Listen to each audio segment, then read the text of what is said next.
Captain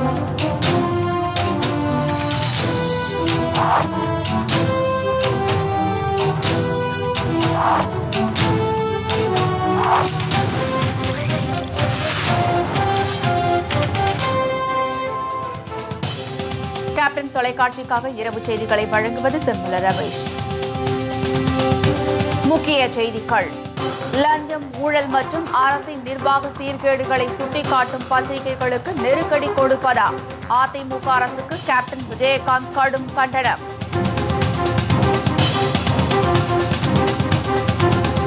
தமிழகத்தின் வளர்ச்சியை 20வது இடத்திற்கு கொண்டு சென்றதுதான் ஜெயலலிதா அரசின் 5 ஆண்டு சாதனை. கேப்டன் விஜயகாந்த் விமர்சனம்.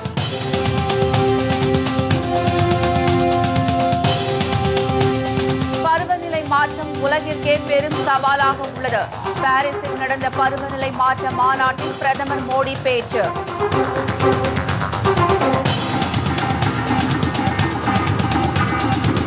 சகிப்புத்தன்மை விவகாரம் குறித்து நாடாளுமன்ற இரு அவைகளிலும் காரசார விவாதம். எதிர்க்கட்சிகள் கடும் அமளியில் ஈடுபட்டதால் மக்களவை அடுத்தடுத்து 4 முறை ஒத்திவைப்பு.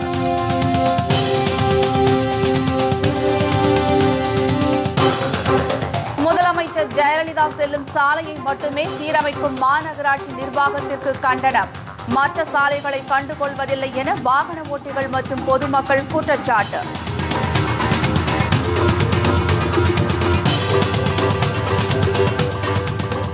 விரிவான செய்திகள். ஆட்சியில் நடைபெறும் லஞ்சம், ஊழல், முறைகேடுகள் மற்றும் நிர்வாக சீர்கேடுகளை சுட்டிக்காட்டும் பத்திரிகைகள் மீது எமர்ஜென்சி காலம் போன்று நெருக்கடி கொடுக்கும் அதிமுக அரசிற்கு கேப்டன் கடும் கண்டனம் தெரிவித்துள்ளார். மேலும் தமிழகத்தின் வளர்ச்சியை 20வது இடத்திற்கு பின்னோக்கி கொண்டு சென்றதுதான் முதலமைச்சர் ஜெயலலிதாவின் 5 ஆண்டு ஆட்சியின் வேதனை என அவர் விமர்சித்துள்ளார். இது தொடர்பாக அவர் வெளியிட்டுள்ள அறிக்கையில், தமிழகத்தை முதன்மை மாநிலமாக மாற்றுவேன் என்று சட்டமன்றத்திலும் தேர்தல் பிரச்சாரத்திலும் வாய்க்கிழிய பேசிய முதலமைச்சர் ஜெயலலிதா இந்தியா டுடே பத்திரிகையின் ஆய்வு குறித்து மௌனம் சாதிப்பது ஏன் என்று கேள்வி எழுப்பியுள்ளார். கடந்த காலங்களில் தனக்கு சாதகமாக வந்த பத்திரிகைகளின் ஆய்வுகள் குறித்து சட்டமன்றத்தில் பெருமை பேசியவர் தற்போது இதை ஏற்றுக்கொள்ள மறுப்பது ஏன் என வினவியுள்ள கேப்டன், அதிமுக அரசின் மோசமான செயல்பாடுகள் குறித்து வெளிவந்துள்ள செய்திகளின் மூலம் தமிழகம் அனைத்து துறைகளிலும் மிகவும் பின்தங்கியுள்ளது என்பது வெட்ட வெளிச்சமாக தெரிய வந்துள்ளதாக தெரிவித்துள்ளார். சுமார் 15 ஆண்டு காலமாக தமிழகம் உள்ளிட்ட பல்வேறு மாநிலங்களின் வளர்ச்சி குறித்து ஆய்வு செய்து வந்த இந்தியா டுடே பத்திரிகை தற்போது தமிழகத்தின் வளர்ச்சி குறித்து வெளியிட்டுள்ள துறை வாரியான ஆய்வில் வேளாண் துறை 21வது இடத்திற்கும், கல்வித்துறை 13வது இடத்திற்கும், உள்கட்டமைப்பு வசதி 17வது இடத்திற்கும் தள்ளப்பட்டு ஒட்டுமொத்த மாநிலங்களின் வளர்ச்சியில் இந்திய அளவில் தமிழகம் 20வது இடத்திற்கு பின்தங்கி சென்றுவிட்டதாக கூறியுள்ளதை அவர் எடுத்து காட்டியுள்ளார். இதுபோன்ற உண்மைகளை பத்திரிகைகள் வெளிக்கொணரும் போது அதை ஏற்றுக்கொள்ள மனம் இல்லாமல் அதன் மீது அவதூறு வழக்குகளை தொடர்ந்து பத்திரிகைகளை அடக்கி ஒடுக்க அதிமுக அரசு நினைப்பதாக கேப்டன் குற்றம் சாட்டியுள்ளார். என்ன செய்தார் ஜெயலலிதா என்ற தலைப்பில் ஆனந்த விகடன் பத்திரிகையில் வெளிவந்த விமர்சன கட்டுரைக்காக அந்த நிறுவனமும் ஆசிரியரும் மிரட்டப்பட்டு பல்வேறு அச்சுறுத்தலுக்கு ஆளாக்கப்பட்டுள்ளதையும், அப்பத்திரிகைகளை விற்பனை செய்யும் பிரதிநிதிகள், விற்பனையாளர்கள் மற்றும் கடைகளில் அதிமுக குண்டர்களும் ரவுடிகளும் அவர்களுக்கு துணையாக காவல்துறையினரும் நேரில் வந்து உருட்டியும் மிரட்டியும் அப்பத்திரிகையை விற்பனை செய்ய விடாமல் தடுத்து ஒட்டுமொத்தமாக அள்ளி செல்வது போன்ற அராஜக செயலில் ஈடுபட்டதையும் அவர் சுட்டிக்காட்டியுள்ளார்.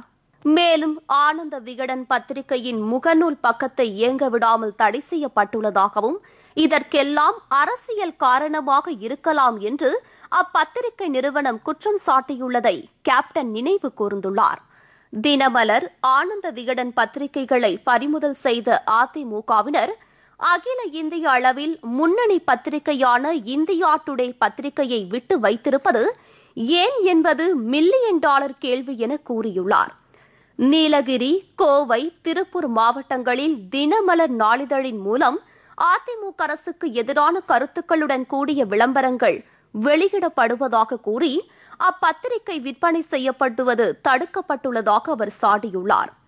அதிகாலையில் நீலகிரி நாடாளுமன்ற உறுப்பினர் தலைமையில் அதிமுகவினர் காவல்துறையின் துணையுடன் தினமலர் நாளிதழ்களை ஒட்டுமொத்தமாக அள்ளி சென்றதாக கூறப்படுகிறது என்றும், ஆட்சியின் அந்திம கால நாட்களை எண்ணிக்கொண்டிருக்கின்ற அதிமுகவினருக்கு விசுவாசம் காட்டும் ஏவல் துறையான காவல்துறை பொதுமக்களை பற்றி சிந்திக்காமல் முழுக்க முழுக்க ஆட்சியாளர்களுக்கு ஆதரவாக செயல்படுவதை நிறுத்திக் கொள்ள வேண்டும் என்றும் கேட்டுக் கொண்டுள்ள கேப்டன், ஆட்சி மாறும்போது காட்சிகள் மாறும் என்பதை மறந்துவிடக்கூடாது என எச்சரித்துள்ளார். ஜனநாயகத்தின் 4 தூண்களில் ஒன்றான பத்திரிகைகளின் மீது இதுபோன்ற அராஜகங்களை கட்டவிழ்த்து விடுவது முதலமைச்சர் ஜெயலலிதாவுக்கு நல்லதல்ல என கேப்டன் கூறியுள்ளார். இதுபோன்ற அராஜகங்களையும் வன்முறைகளையும் தேமுதிக ஒருபோதும் ஆதரிக்காது என அவர் திட்டவட்டமாக தெரிவித்துள்ளார். ஆனந்த விகடன், தினமலர் பத்திரிகைகள் மீது எமர்ஜென்சி காலம் போன்ற நெருக்கடி கொடுப்பதும், பத்திரிகை சுதந்திரத்திற்கு சவால் விடும் வகையில் அதிமுக அரசு நடந்து கொள்வதற்கும் கேப்டன் கடும் கண்டனம் தெரிவித்துள்ளார். அதிமுக ஆட்சியில் நடைபெறும் லஞ்சம், ஊழல், முறைகேடுகள், நிர்வாக சீர்கேடுகளை பெரும்பாலான பத்திரிகைகள் வெளியிடுவதில்லை என்றும், ஒரு சில பத்திரிகைகள் மட்டும் துணிச்சலோடு தவறுகளை சுட்டிக்காட்டினால் ஆட்சி அதிகார பலத்தின் மூலம் அந்த பத்திரிகையை முடக்க நினைப்பது நியாயமா என கேப்டன் வினா எழுப்பியுள்ளார். பத்திரிகைகள் சுட்டிக்காட்டும் தவறுகளை திருத்திக் கொள்வதே ஒரு நல்ல அரசுக்கு அழகு என கூறியுள்ள கேப்டன் விஜயகாந்த், தவறுகளை திருத்திக் கொள்ளாவிட்டால் மக்கள் திருத்துவதற்கு நாட்களை எண்ணிக்கொண்டிருப்பதை மறந்துவிட வேண்டாம் என்று எச்சரித்துள்ளார். காலச்சக்கரம் சுழலும் போது கீழது மேலாய் மேலது கீழாய் மாறும் என்ற இயற்கையின் கோட்பாட்டை யாராலும் மாற்ற முடியாது என்பதை நினைவில் கொண்டு பத்திரிகைகளின் விமர்சனங்களை கண்டு கோபம் கொள்ளாமல் அதிலும் உண்மைகளையும் நியாயங்களையும் புரிந்து கொள்ள வேண்டும் என அவர் கேட்டுக் கொண்டுள்ளார். 5 ஆண்டு அதிமுக ஆட்சியில் தமிழகத்தின் வளர்ச்சியை 20வது இடத்திற்கு பின்னோக்கி கொண்டு சென்றதுதான் முதலமைச்சர் ஜெயலலிதாவின் 5 ஆண்டு ஆட்சியின் வேதனை என்று தேமுதிக தலைவர் கேப்டன் விஜயகாந்த் விமர்சித்துள்ளார். பருவநிலை மாற்றம் உலகிற்கே பெரும் சவாலாக உள்ளது என்று பிரதமர் நரேந்திர மோடி தெரிவித்துள்ளார். பிரான்ஸ் தலைநகர் பாரிஸ் நகரத்தில் ஐநாவின் சர்வதேச பருவநிலை உச்சி மாநாடு நடைபெற்று வருகிறது. இதில் மொத்தம் 147 நாடுகளின் தலைவர்கள் பங்கேற்றுள்ளனர். இம்மாநாட்டில் கலந்து கொண்டு பேசிய பிரதமர் நரேந்திர மோடி, பருவநிலை மாற்றம் உலகிற்கே பெரும் சவாலாக உள்ளது என்றார். பருவநிலை மாற்றத்தின் விளைவுகளை இந்தியாவில் உணர்வதாக குறிப்பிட்ட மோடி, இதற்கு தீர்வு காண உலக நாடுகள் வரைந்து செயல்பட வேண்டும் என்றும், நமது நடவடிக்கைகள் எதிர்கால சந்ததியினரை காப்பதாக அமைய வேண்டும் என்றும் வலியுறுத்தினார். மேலும் வளர்ந்து வரும் நாடுகளே பருவநிலை மாற்றத்தால் அதிகம் பாதிக்கப்பட்டு வருவதாக மோடி கவலை தெரிவித்தார். அதேபோல் பருவநிலை மாற்றம் தொடர்பான பல்வேறு கருத்துக்களை மாநாட்டில் பிரதமர் மோடி எடுத்துரைத்தார். The belief in oneness with the whole, that is nature. To the people of India and our friends in the world, I call you to live with the commitment of Loka Samasta Sukhina Bhavantu.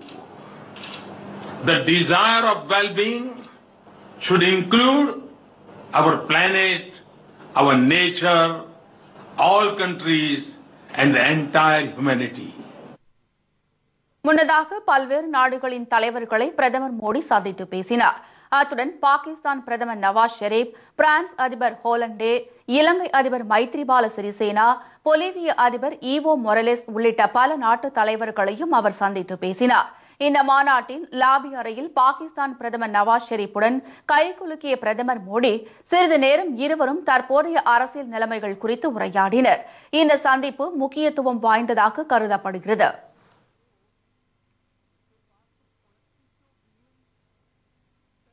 நாடாளுமன்றத்தில் சகிப்புத்தன்மை விவகாரம் தொடர்பாக நடந்த விவகாரத்தில் எதிர்க்கட்சிகள் கடும் அமளியில் ஈடுபட்டதால் மக்களவை 4 முறை ஒத்திவைக்கப்பட்டது. நாடாளுமன்றத்தில் சகிப்புத்தன்மை தொடர்பான விவாதம் நடைபெற்றது. மக்களவையில் நடந்த விவாதத்தின் போது மார்க்சிஸ்ட் கம்யூனிஸ்ட் உறுப்பினர் முகமது சலீம் பத்திரிகையில் வெளியான செய்தியை மேற்கோள் காட்டி 800 ஆண்டுகளுக்கு பிறகு இந்தியா இந்து மத ஆட்சியாளரை பெற்றிருப்பதாக ராஜ்நாத் கூறியதாக செய்தி வெளியாகியுள்ளது என்று குற்றம் சாட்டினார். இதனை மறுத்த ராஜ்நாத் சிங் தனது அரசியல் வாழ்க்கையில் இதுபோன்று தன்னை யாரும் காயப்படுத்தியதில்லை என்று கூறினார். இதற்கான ஆதாரம் காட்டவில்லை என்றால் அவர் மன்னிப்பு கேட்க வேண்டும் என்றும் ராஜ்நாத் சிங் வலியுறுத்தினார். இதனைத் தொடர்ந்து இரு தரப்பினரும் தங்கள் கருத்துக்களை பதிவு செய்ய முற்பட்டதால் அவையில் கூச்சல் குழப்பம் ஏற்பட்டது. இதனால் அவை நடவடிக்கைகள் 4 முறை அடுத்தடுத்து ஒத்திவைக்கப்பட்டது. இதைத் தொடர்ந்து அவை 4 மணிக்கு கூடிய போது எதிர்க்கட்சிகளின் அமளிக்கிடையே பேசிய பாஜக எம்பி லெக்கி சகிப்புத்தன்மை விவகாரத்தில் மத்திய பாஜக அரசுக்கு எதிராக குற்றம் சாட்டி வருவதாக புகார் தெரிவித்தார். In that case, so you go by the rules, sir. Give a ruling. No. This now stands adjourned. गिरता हुआ स्तर हो या संख्या हो, वही अपने आप में बताएगा कि भारत किस तरीके से सहिष्णु मुल्क है, देश है, जिसने लगातार इन बातों को एक साथ रखा. चाहे वो पाकिस्तान का उदाहरण दिया, अफगानिस्तान का उदाहरण दिया, बांग्लादेश का उदाहरण दिया. ये तमाम उदाहरण बिल्कुल सही उदाहरण है. और मैं एक और बात का जिक्र करना चाहती हूं, और वो जिक्र है इस देश की मान्यताओं का, अस्मिताओं का. और जब संविधान की बात हुई तो जिक्र में आया कि संविधान जो है वो उसकी शुरुआत होती है आजादी की लड़ाई से. இதேபோல் மாநிலங்களவையிலும் கூச்சல் குழப்பம் நிலவியதால் பிற்பகல் 2:30 வரை அவை ஒத்திவைக்கப்பட்டது. பின்னர் மீண்டும் மாநிலங்களவை கூடிய போது சகிப்புத்தன்மை விவகாரம் குறித்து காரசார விவாதம் நடைபெற்றது. இந்த விவகாரத்தை எழுப்பிய பகுஜன் சமாஜ் கட்சி தலைவர் மாயாவதி மத்திய அரசு மீது சரமாரியாக குற்றம் சாட்டி பேசினார்.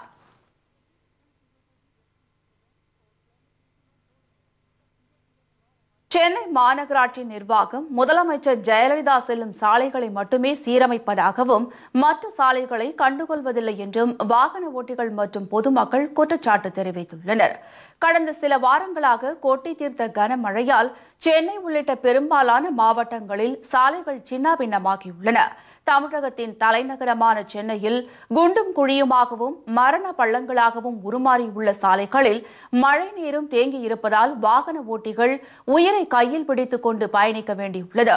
5 நாட்களாக மழை விட்டும் அந்த சாலைகளை சீரமைக்க எந்த நடவடிக்கையும் எடுக்காத அதிமுக அரசின் மெத்தன போக்கால் வாகன ஓட்டிகள் விபத்தில் சிக்குவதுடன் கடும் போக்குவரத்து நெரிசலில் தவித்து வருகின்றனர்.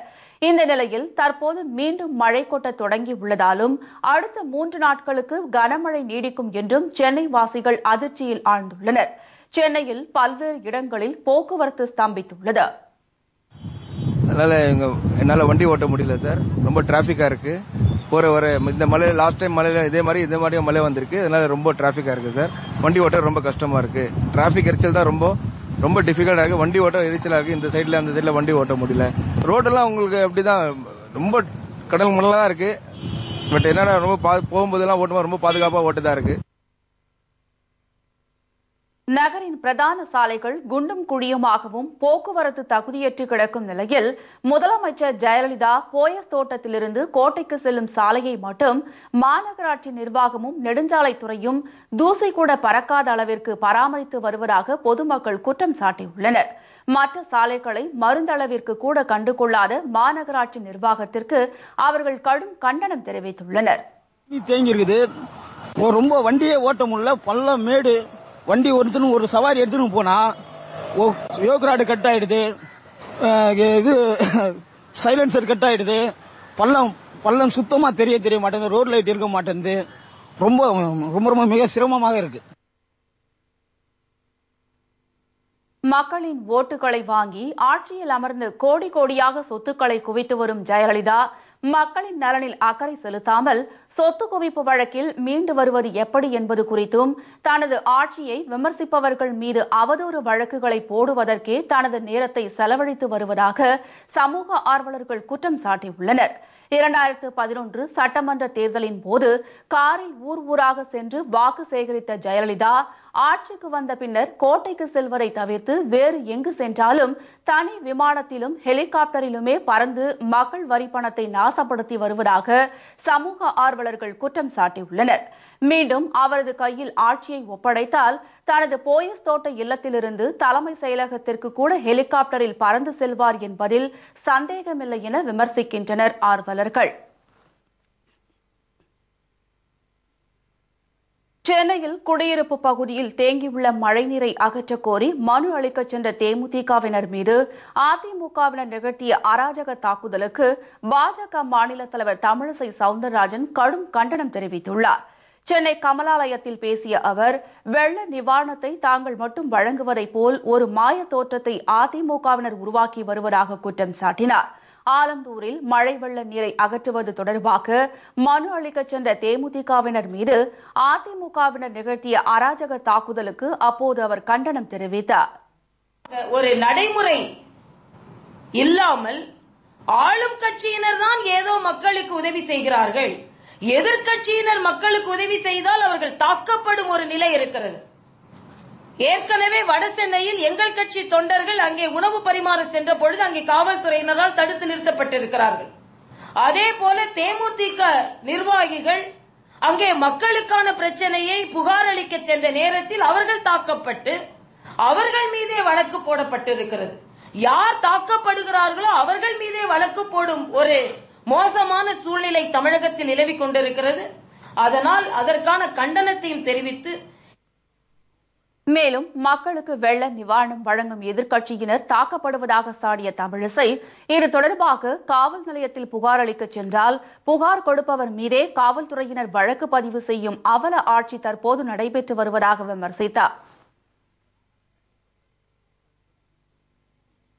பெட்ரோல் விலை லிட்டருக்கு 58 காசுகளும் டீசல் விலை லிட்டருக்கு 25 காசுகளும் குறைப்பு செய்யப்பட்டுள்ளன. இந்த விலை குறைப்பு இன்று நள்ளிரவு முதல் அமலுக்கு வருவதாக பொதுத்துறை எண்ணெய் நிறுவனங்கள் அறிவித்துள்ளன. சர்வதேச சந்தையில் கச்சா எண்ணெய் விலை நிலவரம் மற்றும் டாலருக்கு நிகரான ரூபாயின் மதிப்பு பொறுத்து அரசின் எண்ணெய் நிறுவனங்கள் பெட்ரோல் மற்றும் டீசல் விலை 15 நாட்களுக்கு ஒருமுறை மாற்றியமைக்கப்பட்டு வருகிறது.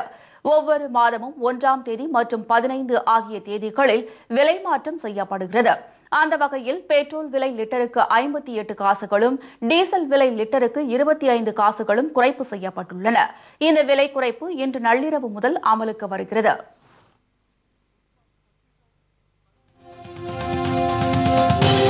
எதற்கெடுத்தாலும் அவதூறு வழக்கு தொடருவதா என ஜெயலலிதா அரசுக்கு உச்சநீதிமன்றம் கண்டனம். கேப்டன் மீது தொடரப்பட்ட அவதூறு வழக்கு குறித்து 2 வாரத்தில் பதிலளிக்க உத்தரவு.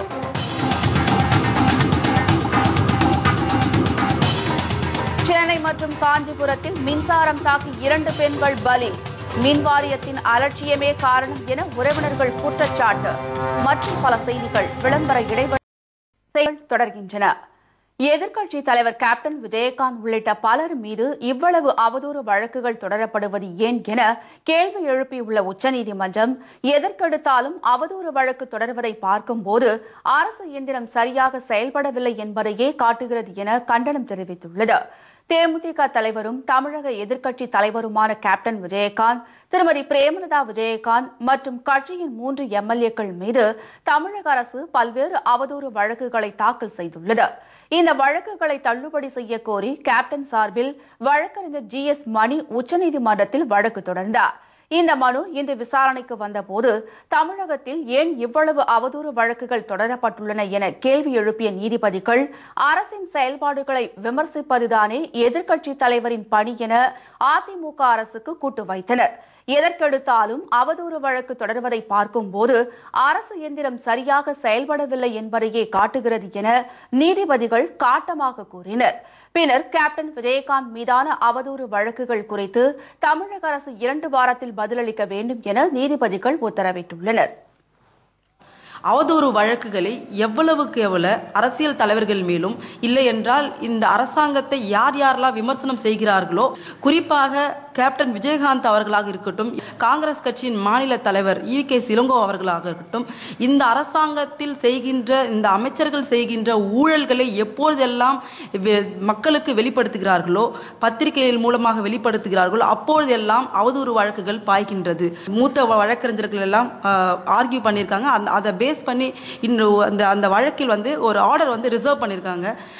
இன்றைய பொறுத்தவரையும் உச்சநீதிமன்றத்தில் ஒரு வழக்கு வரும்போது என்ன கருத்து உச்சநீதிமன்ற நீதியரசர்கள் தெரிவித்திருக்கார்கள் என்றால், ஆட்சியாளர்கள் மக்கள் பேசுகின்ற கருத்தாக இருக்கட்டும், இல்ல எதிர்க்கட்சி தலைவர்களாக இருக்கட்டும், இல்ல மற்ற கட்சி அரசியல் கட்சியை சார்ந்த தலைவர்கள் செய்கின்ற விமர்சனத்தை பொறுத்து கொண்டு ஜனநாயக ரீதியாக அதை ஏற்றுக்கொண்டால் என்ன, ஒருவேளை தவறு செய்திருந்தால் அதை திருத்திக் கொள்ளலாமே என்ற ரீதியில்தான் உச்சநீதிமன்ற நீதிபதிகள் கருத்து தெரிவித்திருக்கிறார்கள்.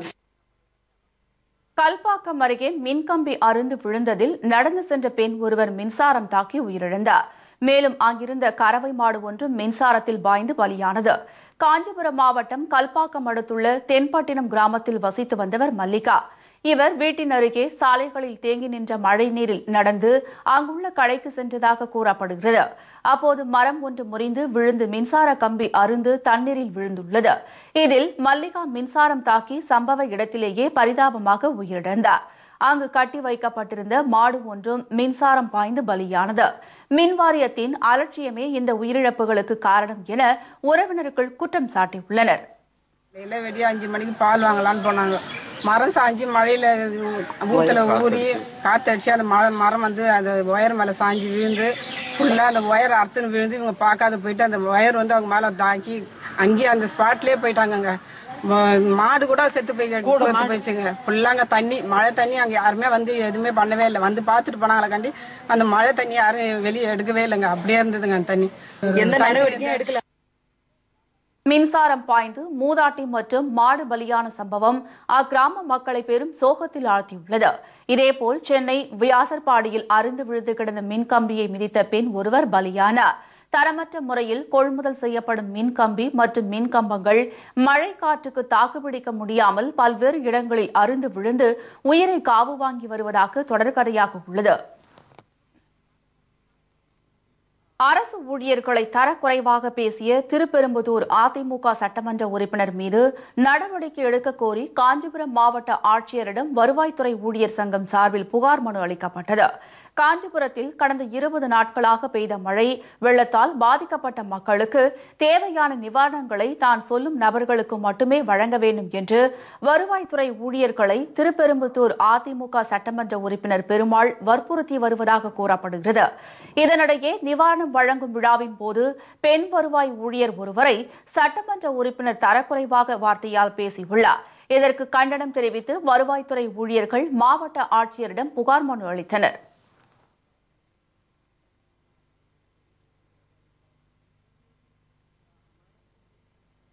தங்கள் இனத்தை எஸ்டி பிரிவிற்கு மாற்ற நாடாளுமன்றத்தில் காங்கிரஸ் கட்சி வலியுறுத்த வேண்டும் என்று நரிக்குறவ சமுதாய மக்கள் கோரிக்கை விடுத்துள்ளனர்.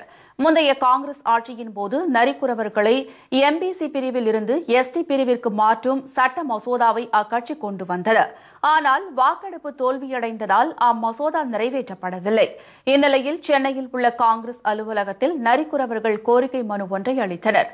அதில் தாங்கள் வாழ்வாதாரத்தை கருதி தங்கள் இனத்தை எஸ்டி பிரிவிற்கு மாற்ற காங்கிரஸ் கட்சி நாடாளுமன்றத்தில் வலியுறுத்த வேண்டும் என்று கேட்டுக் கொண்டுள்ளனர். நடைபெறுகின்ற குளிர்கால கூட்டத்தொடரில் 342 ஆக்ட் பிரகாரம் இந்த நரிக்குறவர்களை எஸ்டி பழங்குடியினர் பட்டியலில் சேர்ப்பதற்காக கேபினெட்டில் முதலில் வைப்பதற்காக வலியுறுத்த வேண்டும். பிறகு லோக்சபையிலும் ராஜ்யசபையிலும் பாஸ் பண்றதற்கு ஆதரவு தெரிவிக்க வேண்டும் என்பதற்காக தான் அனைத்து கட்சி தலைவர்களை சந்தித்து நாங்கள் அவருடைய ஆதரவு கேட்பதாக இன்று வந்துள்ளோம். கோவை நீதிமன்றத்தில் ஆஜர்படுத்த அழைத்து வரப்பட்ட மாவோயிஸ்ட் இயக்கத்தினர் காவல்துறையினர் மீது துப்பாக்கிச் சண்டையில் ஈடுபட்டோருக்கு ஆதரவாக முழக்கங்கள் எழுப்பியதால் பரபரப்பு ஏற்பட்டது. தமிழக கேரள எல்லைப் பகுதியான அட்டப்பாடியில் காவல்துறையினருக்கும் மாவோயிஸ்டுகளுக்கும் இடையே அடிக்கடி மோதல்கள் ஏற்பட்டு வருகின்றன. இந்நிலையில் நேற்று மாலை திருவிழம்குளம் அம்பப்பாரம் என்னுமிடத்தில் கேரள காவல்துறையினருக்கும் மாவோயிஸ்டுகளுக்கும் இடையே துப்பாக்கிச்சூடு நடைபெற்றது. இதனையடுத்து தமிழக எல்லையில் பாதுகாப்பு பலப்படுத்தப்பட்டது. இந்நிலையில் நீதிமன்றத்தில் ஆஜர்படுத்துவதற்காக பலத்த பாதுகாப்புடன் அழைத்து வரப்பட்ட மாவோயிஸ்ட் இயக்கத்தின் தென்மண்டல தலைவர் ரூபேஷ், அவரது மனைவி ஷைனா, அனூப், கண்ணன் மற்றும் வீரமணி ஆகியோர் அட்டப்பாடியில் காவல்துறையினருடன் துப்பாக்கி சண்டையில் ஈடுபட்டவர்களுக்கு ஆதரவாக முழக்கங்களை எழுப்பினர்.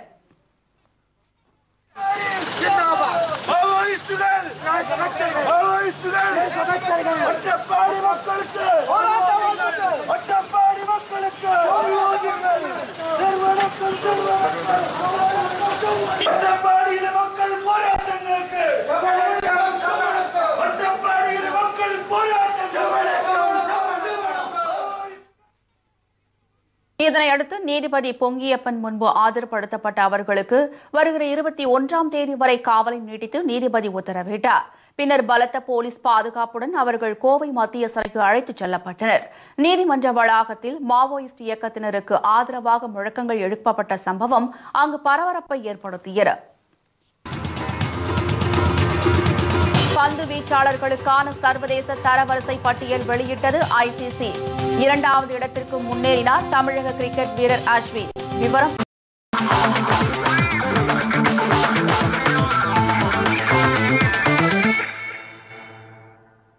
செய்திகள் தொடர்கின்றன. ICCயின் பந்துவீச்சு தரவரிசையில் இந்திய வீரர் அஸ்வின் 2வது இடத்திற்கு முன்னேறியுள்ளார். தென்னாப்பிரிக்காவிற்கு எதிரான டெஸ்ட் தொடரில் இந்திய சுழற்பந்து வீச்சாளர் ரவிச்சந்திரன் அஸ்வின் அபாரமாக பந்து வீசி 3 போட்டிகளில் 24 விக்கெட்டுகளை கைப்பற்றினார்.